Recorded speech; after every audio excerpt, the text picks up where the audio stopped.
Em Questão. Oferecimento Viterbo Estofados. Nossos móveis, seu estilo. E Fran Hairstylist, revelando o melhor de você.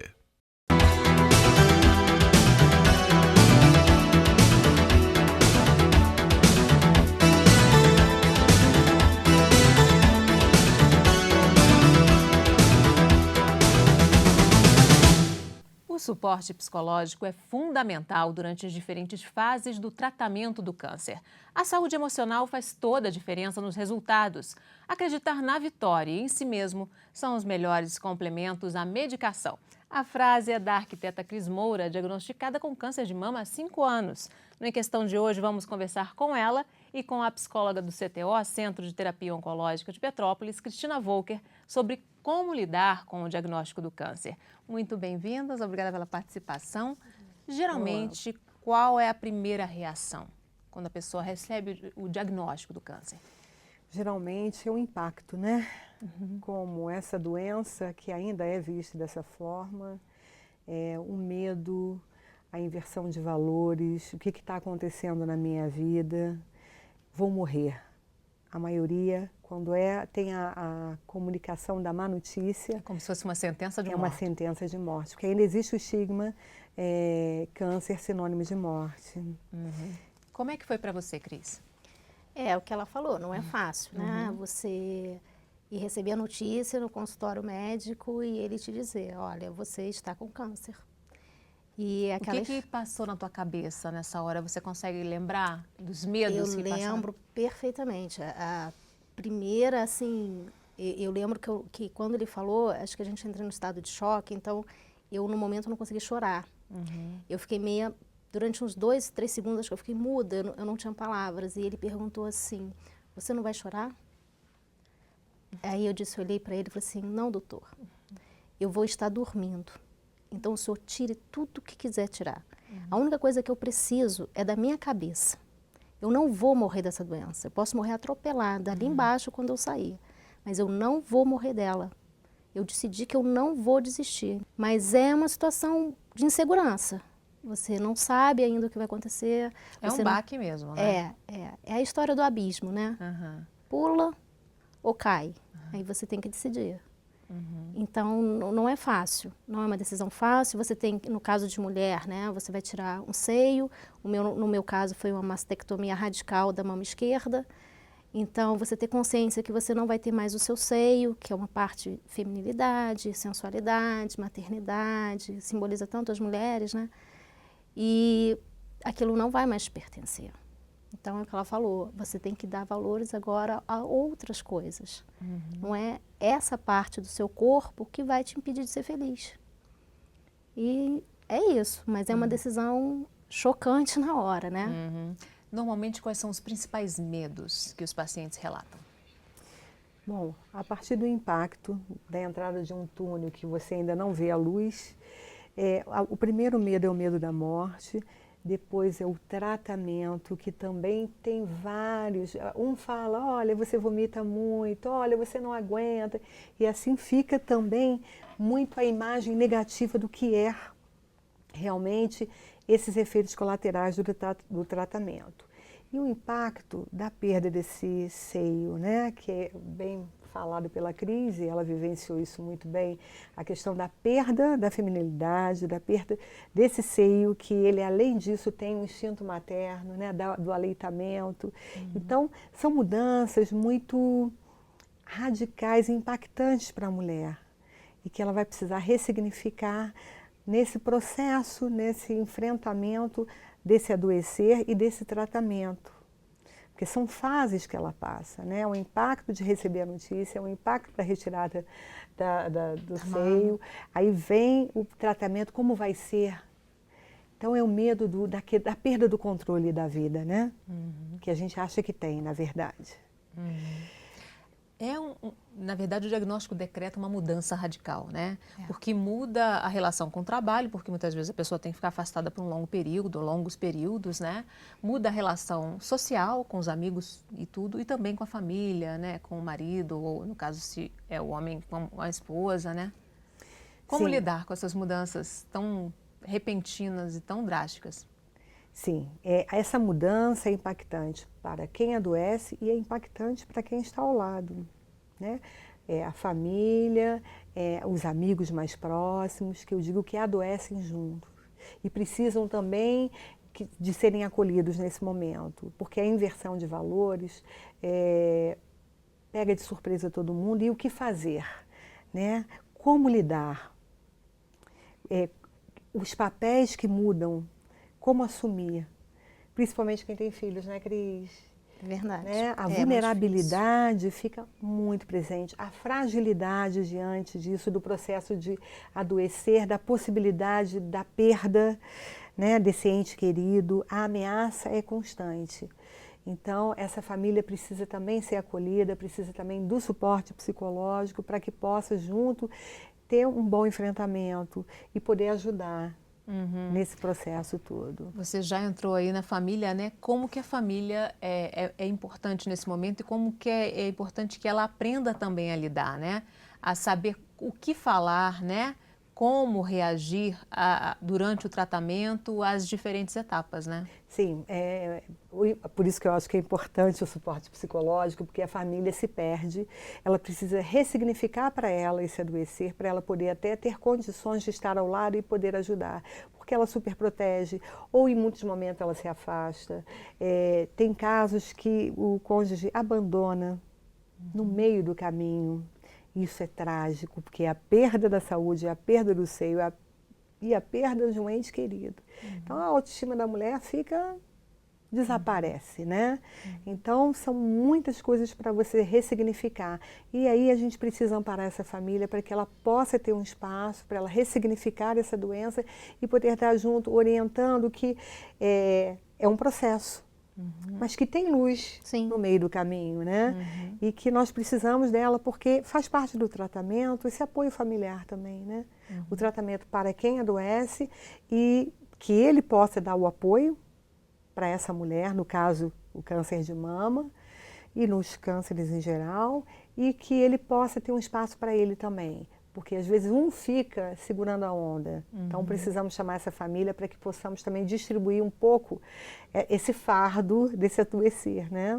Como é que é esse suporte familiar que é oferecido lá no CTO? Bom, geralmente quando a pessoa chega, a primeira coisa que eu vejo é se ela vem sozinha ou se ela vem acompanhada. Aí eu ainda brinco assim, o tratamento começou antes de você chegar aqui, porque já tem o apoio, né? E aí a gente começa a trazer um pouco da leveza para que eles possam se sentir um pouco mais confortável para poder expressar os sentimentos, que também não é fácil, né? Eles não estão nem entendendo o que está acontecendo e a dor às vezes é tão intensa que às vezes não dá para falar. Não consegue nem verbalizar, exatamente. Né? Então a gente também está do lado apenas fazendo isso, para ter um momento de poder ouvir. Essa escuta diferenciada, ela é importante, né? Para que ele se sinta seguro, protegido, para poder desenvolver esse espaço do falar. E muitas vezes é a reunião de famílias, né? Da troca. Porque essa dor é a dor do outro, que é a minha dor. É a insegurança. Né? A insegurança, o medo de perder, a sensação de impotência diante dessa situação. Né? Porque muda para todo mundo. Né? As pessoas se afastam do seu trabalho para poder cuidar. Né? Cuidar desse outro que às vezes tem um papel extremamente importante e provedor dentro dessa família, mesmo que seja mulher, às vezes é essa mulher que toca, essa mulher que administra, e fica todo mundo desamparado. Então é a hora de poder amparar, de acolher. Você segurou a mão da Cris, falou que muitas vezes, né, basta segurar a mão ali, quer dizer, precisa desse abraço. Desse abraço mesmo, né? É o que mais faz falta, sabia? Durante todo o processo, né, do tratamento, do momento que você descobre, que você tem a notícia, até o final, o que mais sente falta é o abraço. O abraço de uma pessoa que está ali de verdade do seu lado, te apoiando, te dando força. É muito importante, porque senão porque não é quando você leu a frase, é a pura verdade. Não é só o tratamento em si, porque o tratamento, né, tem os efeitos colaterais, todos eles têm, cada um vai receber de uma maneira, não existe uma norma, não existe uma regra, isso é de cada um, mas existem. E o pior é a insegurança, porque até você realmente vencer, até você realmente chegar e dizer, eu estou curada, você não sabe o que vai acontecer. Então a pura verdade é essa, você vê que a vida não te pertence. Não é você que vai decidir. Quem vai decidir vai ser o andamento disso. E como que isso vai andar? É positivamente ou não? Então esse abraço faz muita falta, muita falta. Então assim, não só a família, como os amigos, todas as pessoas que de verdade querem, essas pessoas vão ser parte do tratamento. Elas são responsáveis pelo seu progresso também. E isso eu senti muito, assim, essa inversão de valores, na verdade, quando eu soube, né, que eu comecei o tratamento, no caso, eu era divorciada, então eu era chefe de família, morava eu e meus 2 filhos, meus filhos tinham 12 e 13 anos, muito novos, né, eu decidi passar por todo o processo pré-operatório sozinha, eu não comuniquei a ninguém, não comuniquei a minha família, não comuniquei a minha mãe. Eles não são daqui, são de Brasília, então eu moro sozinha com meus filhos. E eu só decidi comunicar a minha família quando faltavam 15 dias para a minha cirurgia. E aí sim eu pedi a presença da minha mãe, mas sem que dissessem a ela o que era. Minha mãe só soube quando o médico entrou para me buscar para a cirurgia. Quando ele perguntou, você está pronta? Minha mãe não entendeu, me olhou e eu falei assim, doutor, eu queria que o senhor comunicasse a ela o que é. Mas porque eu quis poupá-la, na verdade, de todo aquele processo angustiante, nesse pré-cirúrgico, né, dos exames, da cirurgia. Eu sei que ela ia ficar numa agonia, numa insegurança tão grande, ia me ligar todos os dias, você está bem hoje, você está sentindo dor. Eu não ia resolver, eu ia ter 2 preocupações, a minha saúde e a saúde psicológica da minha mãe. E a mesma coisa dos meus filhos, por serem muito pequenos, não teriam maturidade para saber assim, poxa, porque a notícia do câncer é essa, minha mãe vai morrer. Minha mãe vai morrer. E eu tinha decidido que eu não ia morrer, mas isso estava dentro de mim. Como que eu ia passar essa segurança? Então, esse processo de você ter essa ajuda é importante, né? Não é porque eu tive essa escolha, eu tive uma escolha que eu tive que batalhar sozinha. Mas depois que aí, quando você sai da sala de cirurgia e que você começa um tratamento, você já está tão fragilizada, você está tão cansada, que você fala, gente, eu preciso de um apoio. E esse apoio é importante. E foi nessa etapa que você recebeu o apoio psicológico? Foi. Qual foi a importância desse apoio? Olha, é fundamental. Primeiro, mudou totalmente? Muda tudo. Assim, todos os seus valores mudam com câncer. Na verdade, todos eles mudam. Tá? Você vai mudar o seu conceito de vida. A verdade é essa. Porque você sai da cirurgia, primeiro é o impacto de você se olhar no espelho. Né? Você perdeu uma parte do seu corpo.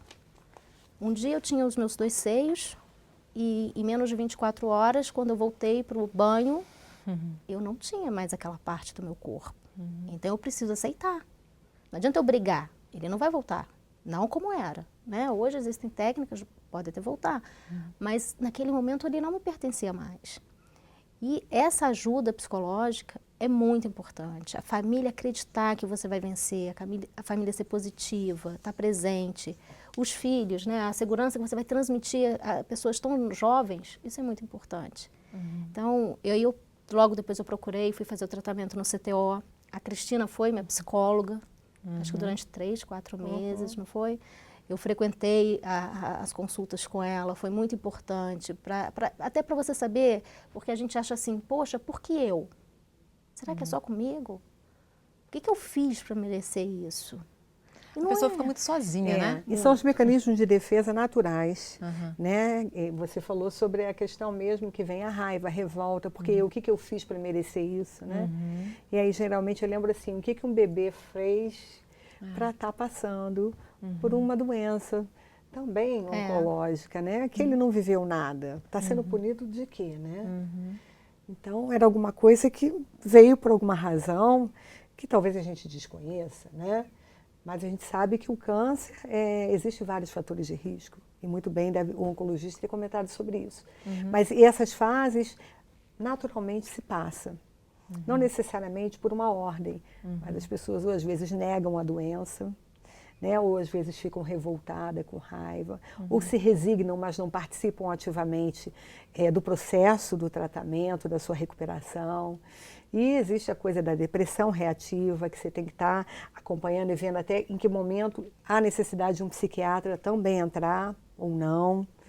E a aceitação, né, Cris? Que aí vem, a pessoa enfrenta, ressignifica e continua a vida.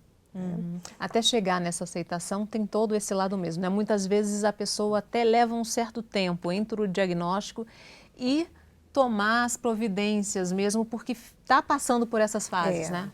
Eu vejo esse mecanismo como natural.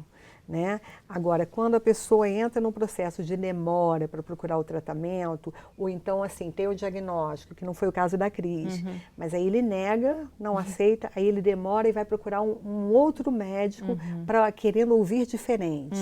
Aí ele precisa realmente, a família precisa estar junto para poder dar aquela coisa do choque. Olha, se você não for logo, aí a detecção precoce já se perdeu a chance. Temos que... Porque é uma doença que também tem uma relação do tempo aí, né? Silenciosa, e quando ela vem, você não sabe até, né? Silenciosa. O estágio é muito rápido. Então, você precisa logo de procurar esse tratamento, né? Nós vamos fazer um rápido intervalo. No próximo bloco, a gente continua falando sobre como lidar com o diagnóstico do câncer. O Em Questão volta em instantes. Até já.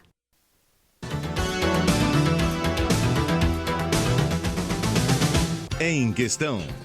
Oferecimento Viterbo Estofados. Nossos móveis, seu estilo. E Fran Hairstylist, revelando o melhor de você. I can do anything.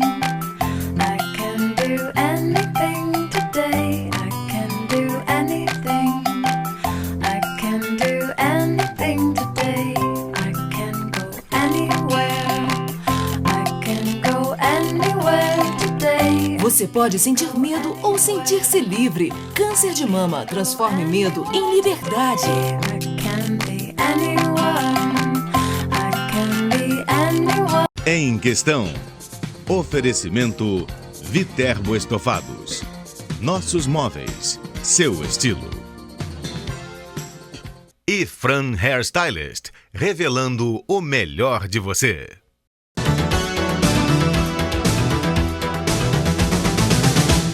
O Em Questão está de volta falando sobre como lidar com o diagnóstico do câncer. Nossas convidadas são a arquiteta Cris Moura, diagnosticada com câncer de mama há 5 anos, e a psicóloga do CTO, Centro de Terapia Oncológica de Petrópolis, Cristina Volker. Muitas vezes ela falou dos filhos, né? Da preocupação com a mãe, que a mãe não sofresse, né? Por antecipação. Muitas vezes o paciente ele não consegue focar no tratamento porque ele tem muitas preocupações com as pessoas que dependem dele, né? Como que a terapia ou a psicóloga pode ajudar nisso também? Pois é, existe o antes do câncer, o durante e o depois, né? É um processo, e acho que a Cris sabe bem disso, né? É a tendência de estar sempre querendo proteger o outro e se sentindo responsável e querendo poupar e impedir que o outro sofra. E que, na verdade, por mais que você tente, não consegue. Né? Eu acho que, eu digo às vezes assim, às vezes o compartilhar suaviza para ambas as partes. Né? Uma coisa é você viver a sua dor, que ela faz parte, ela é necessária e é saudável. A outra coisa é você viver chorando. São questões bem diferentes. Então, essa coisa de focar não é nem no tratamento, é focar em você. Em você como um todo, porque você não é um câncer, você não é uma mama, você é muito mais do que isso. Você é um ser humano que está passando por uma situação delicada, difícil, por uma reformulação de vida e de olhar para você mesma. E eu acho que o câncer, né, Cris, traz muito isso. Né? A minha percepção de eu comigo mesma era uma. No momento desse adoecer e desse processo todo, há uma mudança. Então, eu acho que a terapia, talvez ela tenha muito mais competência para falar, porque ela passou pelo processo, ela traz esse olhar amplificado em relação a eu como ser humano, como pessoa, como um indivíduo diferenciado, separado do outro, e que tem o direito de ter o meu espaço, de viver as minhas coisas e poder acolher até onde eu posso o outro. Seja o outro mãe, seja o outro irmão, seja o outro filho. Né? Porque às vezes você acha que o outro não tem competência de conseguir lidar, né? Mas você está subestimando também as crianças, a mãe, né? E aí a carga fica muito mais pesada. Aí você não consegue dar conta do que você está sentindo, do que você está vivendo, e muito menos dar conta do que o outro, porque a dor dele é dele. Então, esse compartilhar e chegar e permitir que a mamãe venha para o lado, né? Deite no colo e sinta, fortalece ambas as partes. Ouvir o filho também. Né? Essa troca é importante. É muito importante.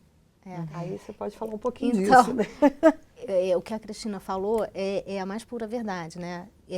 Você vê que no início eu quis poupar os meus filhos. Você levou tudo nas costas. Eu levei a carga inteira, sozinha. Pesado. Né? Pesado, né?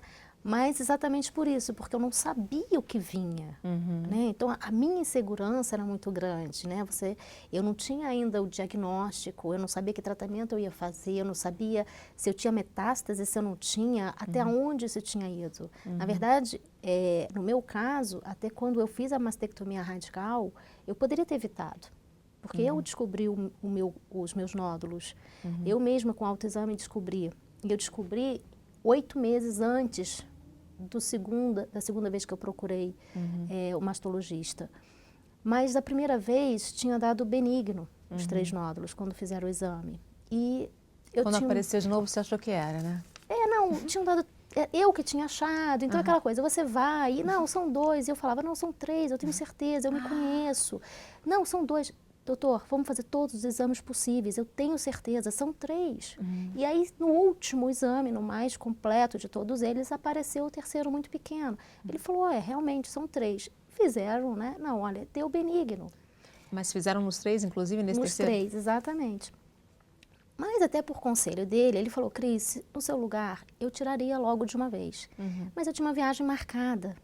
Eu ia passar 35 dias na Europa com os amigos de arquitetura. Era a feira de arquitetura internacional, estava tudo pago. Tudo. Falei, doutora, eu viajo daqui 4 meses. Eu vou passar 35 dias fora. Eu não vou cancelar minha viagem. Se deu benigno, vai dar tudo certo. Eu não vou me preocupar com isso agora. E eu fui. Mas para você ver que é uma doença tão silenciosa, tão rápida, porque foram 8 meses dessa consulta em que ele me deu essa notícia até a segunda. E quando eu voltei, então eu voltei de viagem, passaram-se 3 meses e eu fui dormir normalmente, né? Você foi tomar meu banho, etc e tal, aquela coisa de autoconhecimento, ok, beleza, tá tudo bem. E de manhã, quando eu fui tomar de novo o banho, em que eu tirei a blusa do pijama, o meu seio não era mais meu seio, o meu seio tinha virado ao contrário. O meu bico estava embaixo. Nossa. Então, quando eu olhei no espelho, eu já sabia o que era. Eu tinha certeza da notícia. Então, eu só fiz ligar para ele, ele falou, desce agora que eu quero te ver. Cancela todos os seus compromissos, porque o assunto não vai ser uma questão fácil para você. Eu falei, não, eu tenho consciência, doutor, do que vai ser. E aí foram todos os exames, né? Na verdade, naquele momento em que ele fez o exame, ele já sabia, eu também já tinha certeza, precisava só da confirmação. Mas é isso que ela falou. Então, assim, você começa com essa carga por causa da segurança. Você não sabe o que você vai enfrentar, você não sabe quanto tempo você tem, você não tem um diagnóstico completo naquela primeira etapa. Então, você quer poupar as pessoas porque você não sabe nem o que falar para elas. O que eu vou dizer? E o olhar é sempre daquele, você vai morrer amanhã? Não é que você vai estar aqui amanhã? Não é que minha mãe vai estar viva amanhã? Então, você tenta poupar. E um bom desse processo, do andamento, do tratamento, das notícias e de que você vai tomando segurança, é que é isso que é importante, é você compartilhar. E foi aí, quando eu comecei a compartilhar, que eu comecei a ver que as pessoas, eu ia lá para o CTO e ficava vendo aquele tanto de gente, né?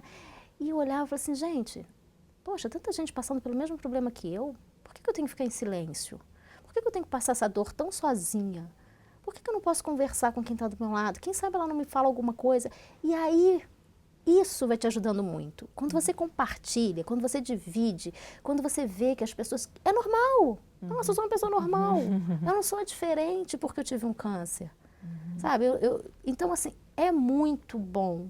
Ajuda muito você compartilhar, você ajudar. Por isso que eu decidi, agora que, né, estou chegando ao final do meu tratamento, estou faltando 4 meses e eu termino, eu senti essa vontade, sabe, de dizer para as pessoas assim, compartilha, divide, mostra que a alegria é importante, vença o seu câncer. Hoje você atua como voluntária ajudando outras pessoas, né? Hoje eu ajudo, Esse ano eu entrei para a campanha junto com a PPO, para a gente divulgar, né, fazer essa parte que é muito importante. Porque você percebeu mesmo na sua própria pele, como que é difícil essa parte psicológica e emocional mesmo. Muito difícil, muito difícil. E é isso, você tem que ensinar as pessoas, sabe assim, como ela falou, minha mãe não falava a palavra câncer.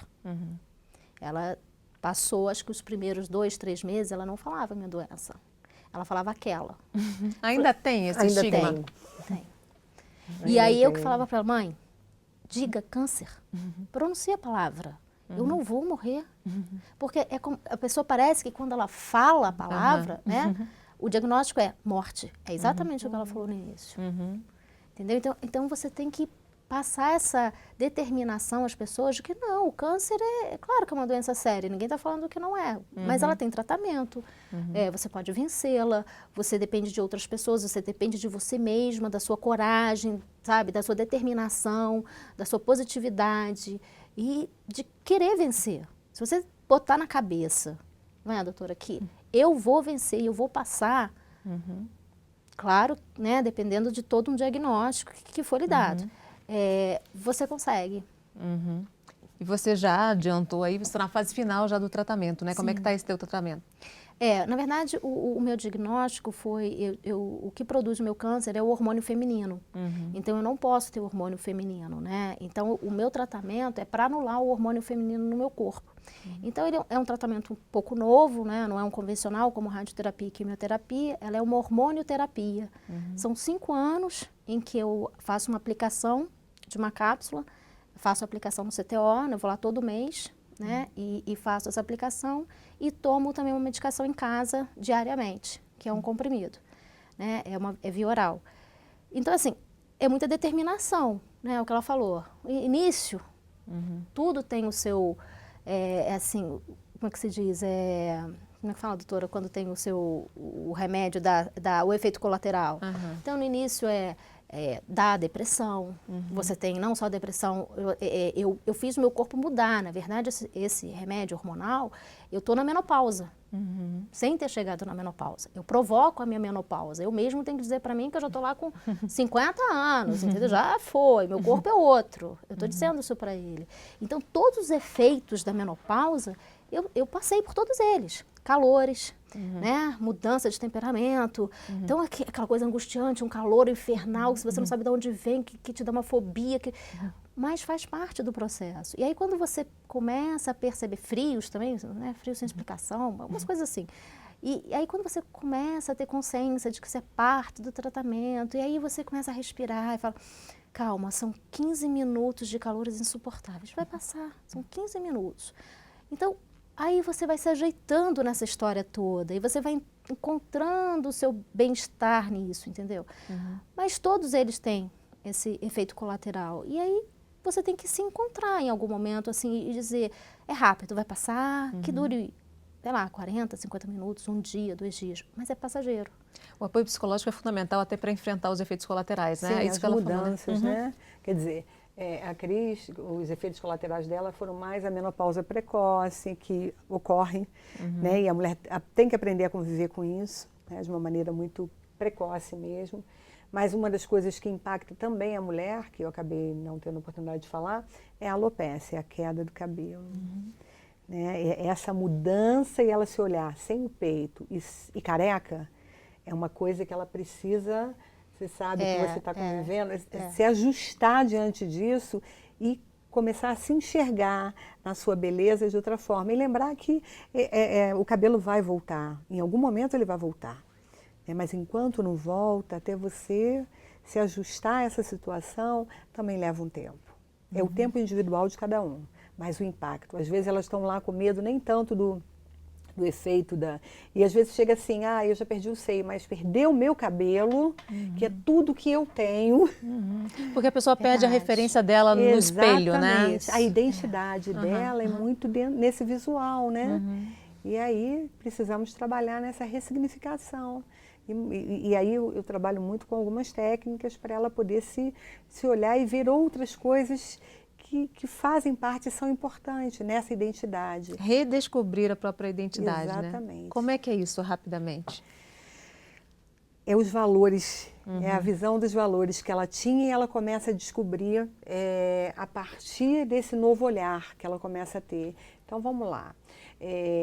O que pode ser importante para você, além desse seio e desse cabelo? Vamos se olhar no espelho. Vamos ver o que você gosta de você além disso. Olha, além disso. E aí começa um trabalho. Então, eu costumo dar muita tarefa de casa, né, Cris? Assim, o que você gosta de fazer? Vamos começar a descobrir? Então, ela começa a descobrir coisas que ela não tinha a menor ideia que era bom, que era prazeroso. E aí começa a ressignificar. Você tem uma série de trabalhos falando da importância da atividade artística no paciente Eu trouxe oncológico, né? até o projeto A Arte, né? Porque é exatamente se reabilitando e se ressignificando. A arte é o aprendizado, né, através da arte. E o quanto você descobre esse potencial através disso, né? De descobrir que você pode ser uma grande pintora e não sabia, né? Pode desenvolver algum trabalho artístico que você desconhecia em você. Então vamos lá, vamos descobrir, vamos tentar, vamos explorar esse lado. E tem impactos muito positivos, muito né? positivo. Eu tenho até, inclusive, pacientes que, por atividades que não puderam mais retomar a partir do câncer de mama, e que se tornaram artesãs, né? E que também ajudaram na vida. Então, ressignificou no seu lado de autoestima, no seu lado de produção, né? E no seu lado que ela descobriu que ela é uma artista e não sabia que todos nós temos um potencial, Sim, né? claro. Mas que a gente não ativa. Então, esse projeto tem muito disso. Qual o impacto da arte nesse caso? É porque ela tem uma ligação com o belo também, né? Tem toda essa retomada. Nós fizemos, quer dizer, o Dr. Mauro o presidente, Mauro Vieira de Mello, oncologista, ele descobriu assim que ele tinha alguns pacientes que já tinham esse desenvolvimento e interromperam com o diagnóstico. Largaram.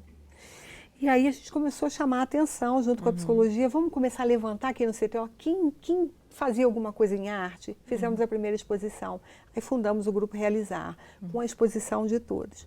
Hoje tem ex-pacientes que são professores, inclusive pacientes de câncer de mama, e que dão aula. Aula de decupagem, de scrapbook, de reciclagem, e outras atividades que a gente tem, né? Como tem outros professores que não tiveram câncer.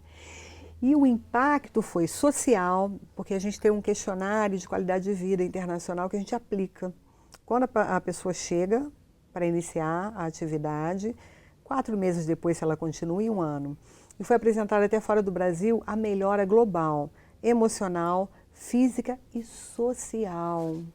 A solidariedade foi um ponto assim extremamente importante.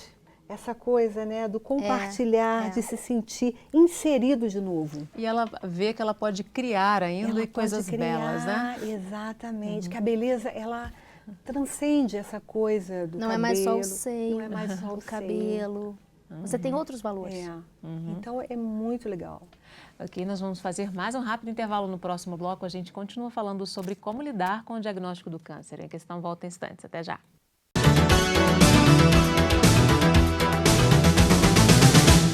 Em Questão.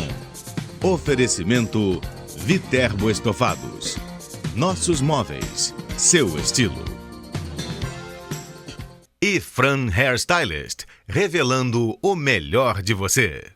I can do anything. I can do anything today. I can do anything. I can do anything today. I can go anywhere. pode sentir medo ou sentir-se livre. Câncer de mama, transforme medo em liberdade. I can be anyone. I can be anyone. Em Questão. Oferecimento Viterbo Estofados. Nossos móveis, seu estilo. E Fran Hairstylist, revelando o melhor de você.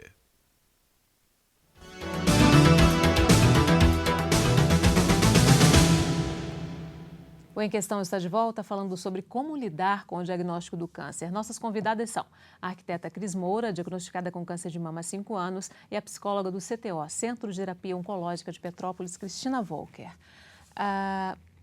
O que mudou na tua vida? O que o câncer trouxe que fez com que a tua rotina, a tua forma de encarar a vida mudasse? Tudo. Na verdade é tudo. Assim, o que eu digo é que o câncer, na verdade, às vezes ele é um presente. Para mim foi um presente. Eu não sei se todo mundo que passe por ele seja dessa forma. Mas por quê? Porque ele faz você reavaliar os conceitos que a gente estava falando. Você, no período que você está dentro desse tratamento e do diagnóstico, ele vai te mostrar quem são as pessoas que realmente valem a pena na sua vida.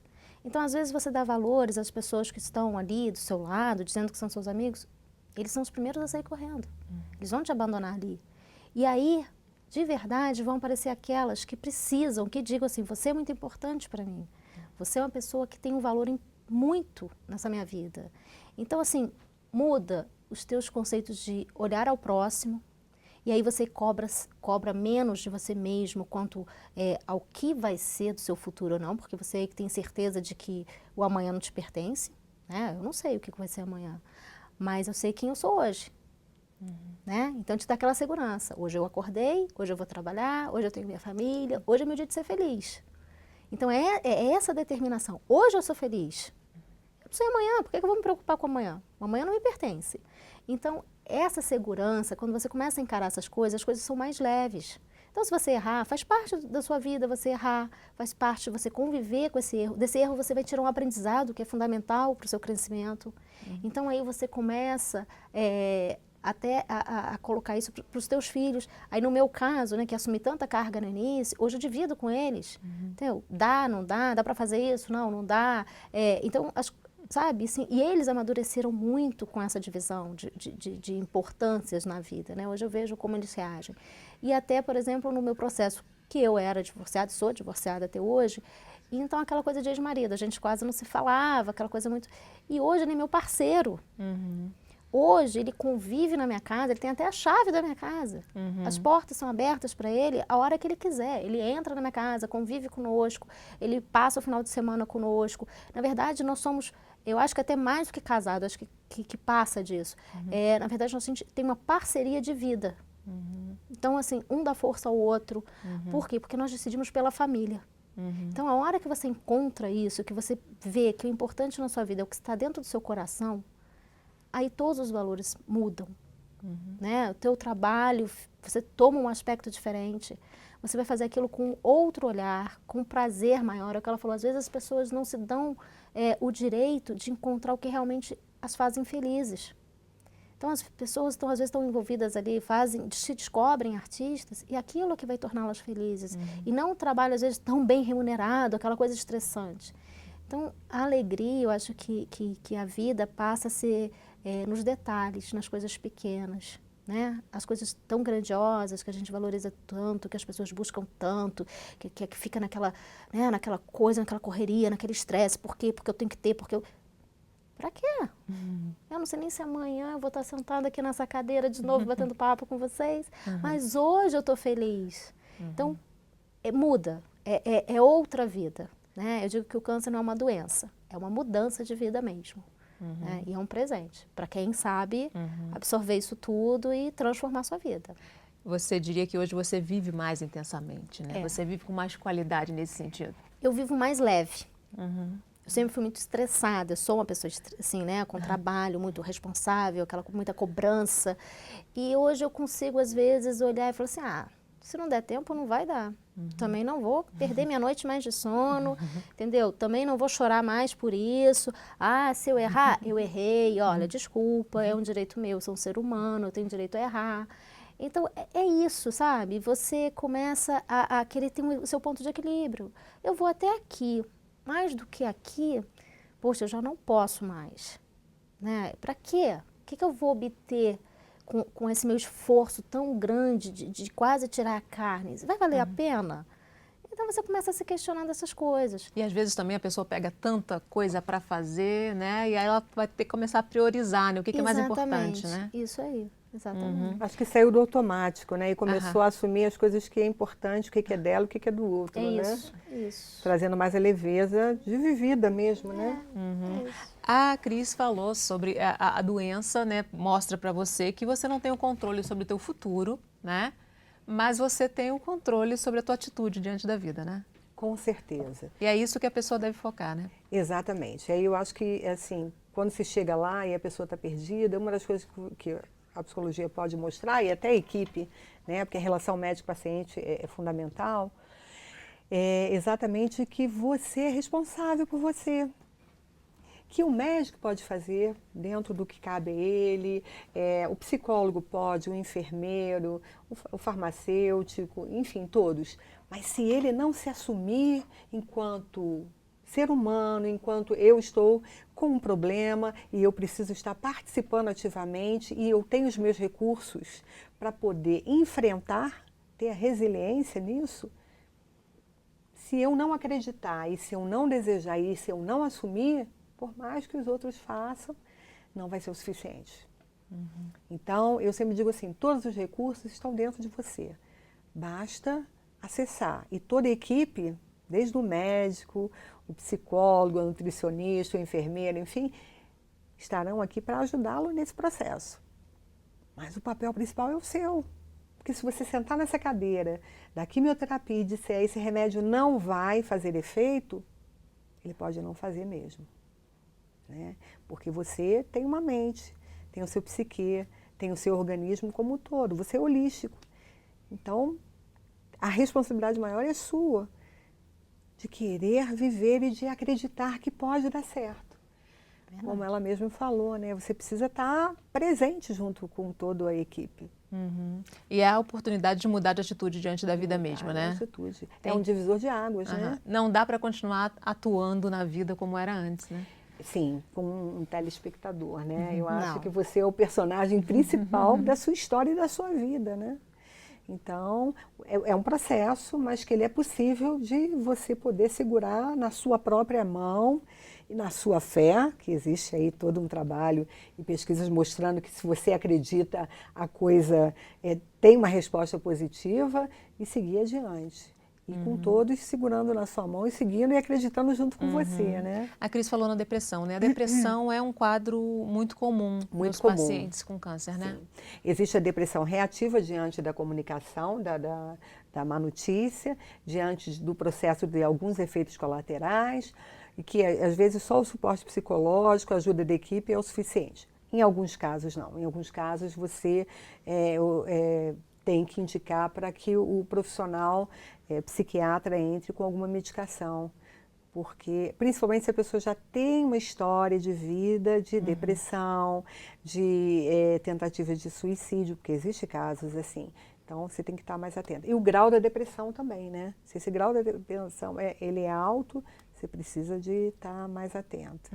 Quais são os sintomas de que a pessoa não está conseguindo superar? Engraçado, uma das coisas, assim, a gente está muito ligado à tristeza, à falta de apetite, ao querer não conversar, ao isolamento, a querer ficar só na cama, mas existe o caso também de querer comer demais, de euforia, né? E que leva a um quadro também depressivo. Então, esse diagnóstico diferencial, ele deve ser feito pelo profissional que cabe ao psiquiatra. Mas quando a gente vê que esses sintomas estão muito frequentes, mais de um mês a pessoa já está ali intenso e no isolamento, precisa. Né? E quadros psicossomáticos também, dores que às vezes não são reais, né? Vem associada à síndrome do pânico. Então, tudo isso tem que ser levado em consideração. Na verdade, você precisa fazer, levantar o histórico do indivíduo, uma anamnese, para fazer um diagnóstico diferencial e ver assim, bom, aqui é o meu trabalho, mas o colega precisa estar junto para ajudar e toda a equipe está caminhando para poder que esse indivíduo se levante e tenha a atitude que ele precisa ter. E às vezes só no discurso ou mesmo em algumas atividades não é o suficiente. Qual a importância dessa saúde emocional para conseguir ter um bom resultado no tratamento do câncer? Bom, ela é fundamental, né? Porque se você não acredita, se você não tem um equilíbrio, o que é desequilíbrio? É exatamente a doença, né? Então, o ser humano está adoecido mentalmente e fisicamente. Então, precisamos dessa saúde mental para que ele possa se recuperar na saúde física dele também, orgânica. Cris, hoje você é voluntária, né? Qual a importância de campanhas como a Outubro Rosa? Eu acho que a campanha é fundamental para as pessoas, né? Pelo conhecimento, né? Vai passando do que é a prevenção, do que é o autoconhecimento, que é importantíssimo você se conhecer, você estar atenta ao seu corpo, aos sinais que ele pode te apresentar. No meu caso, eu poderia ter evitado a minha mastectomia radical. Se eu tivesse acreditado no médico que me deu o conselho na época, mas existe o medo, né? E não, vou fazer, não vou... Não vai ter nada, tudo bem, não é isso. Você não quer acreditar na verdade, né, na primeira notícia. Então, na verdade, assim, você não quer saber, né?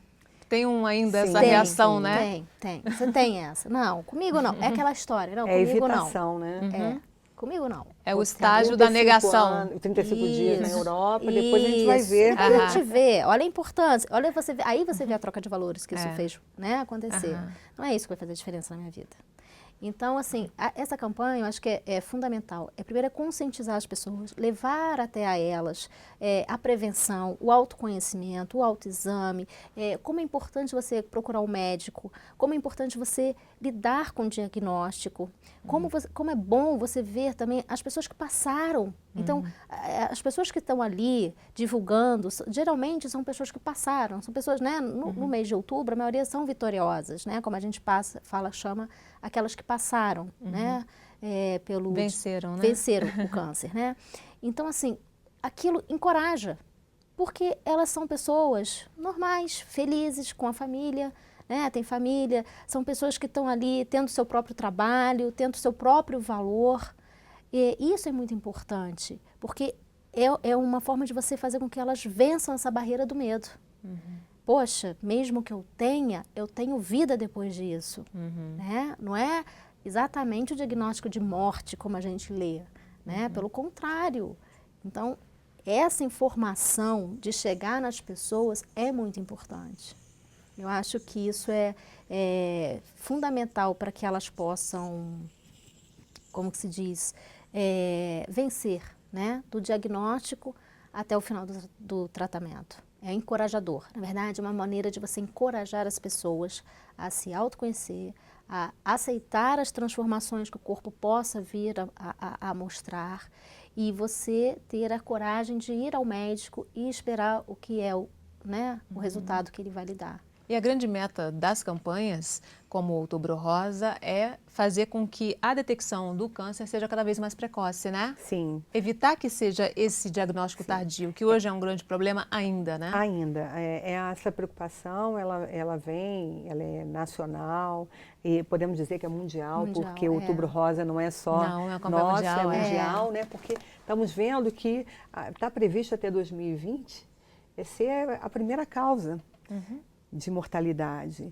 Então, é a chamada em massa para que as pessoas não só se cuidem no mês de outubro, mas que elas se cuidem, né? Cuidem do seu corpo, cuidem delas sempre.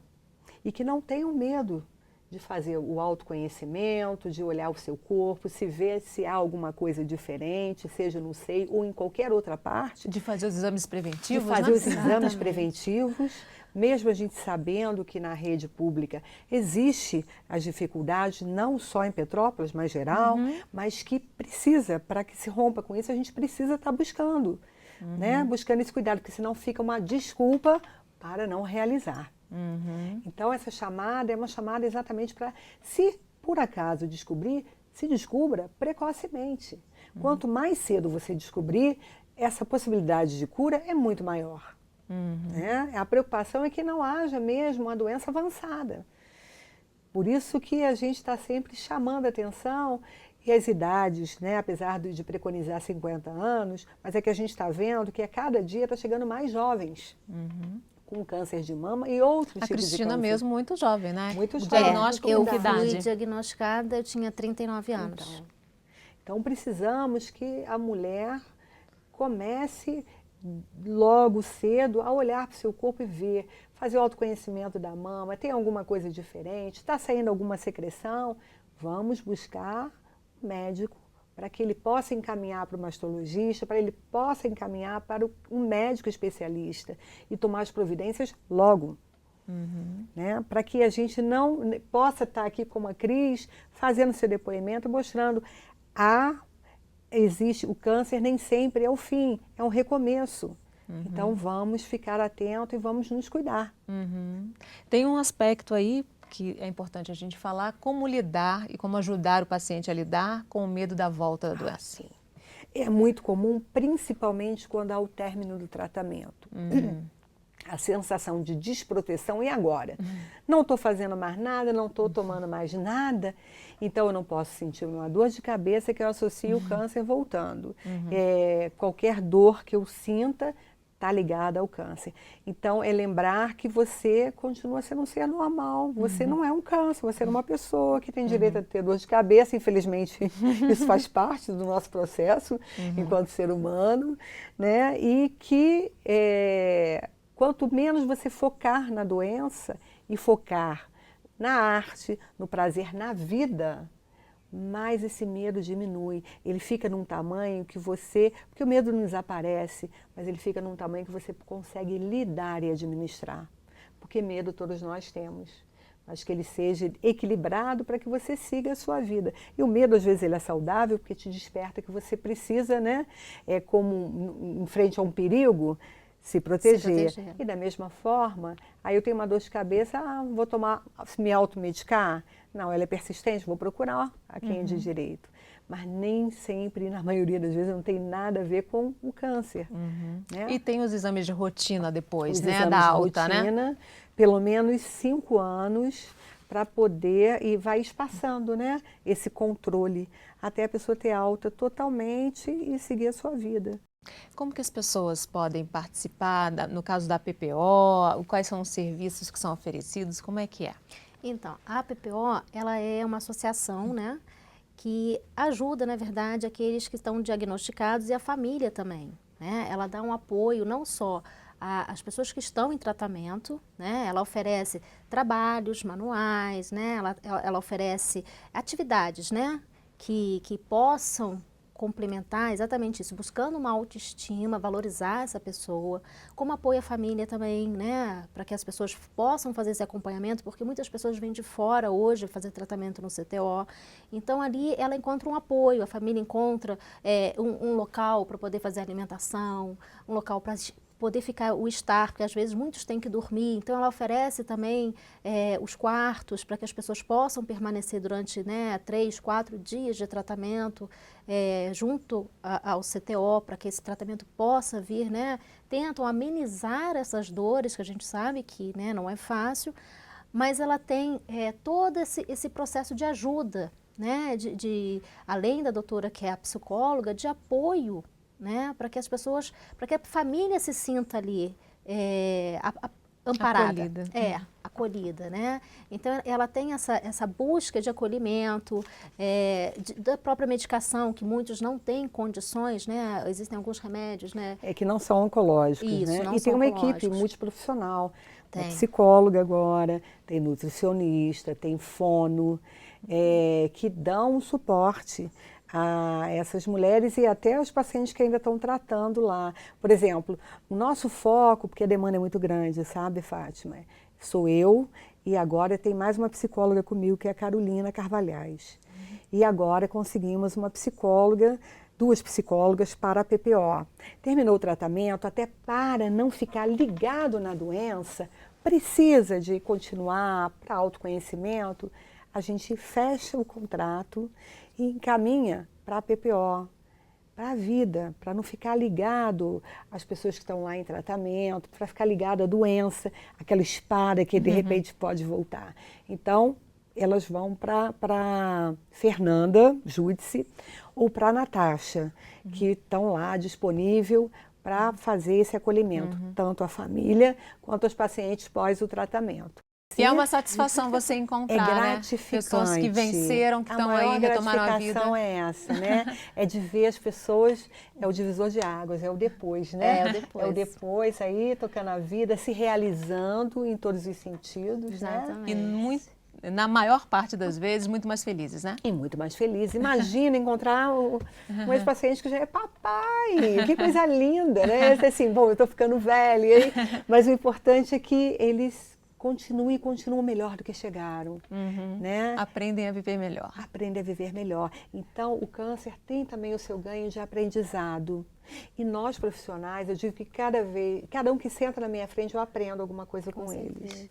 Então, isso não tem preço. É gratificante, sim, ver o sorriso da Cris, ver o sorriso de todos que passam e que estão seguindo. O tempo não é nosso, né? Mas esse aqui agora é assim, esse momento não se repete. Vai vir um novo momento. Tá ótimo, infelizmente nosso tempo acabou. Agradeço muitíssimo a participação. E a gente tem um encontro marcado no próximo Em Questão. Espero você. Até lá.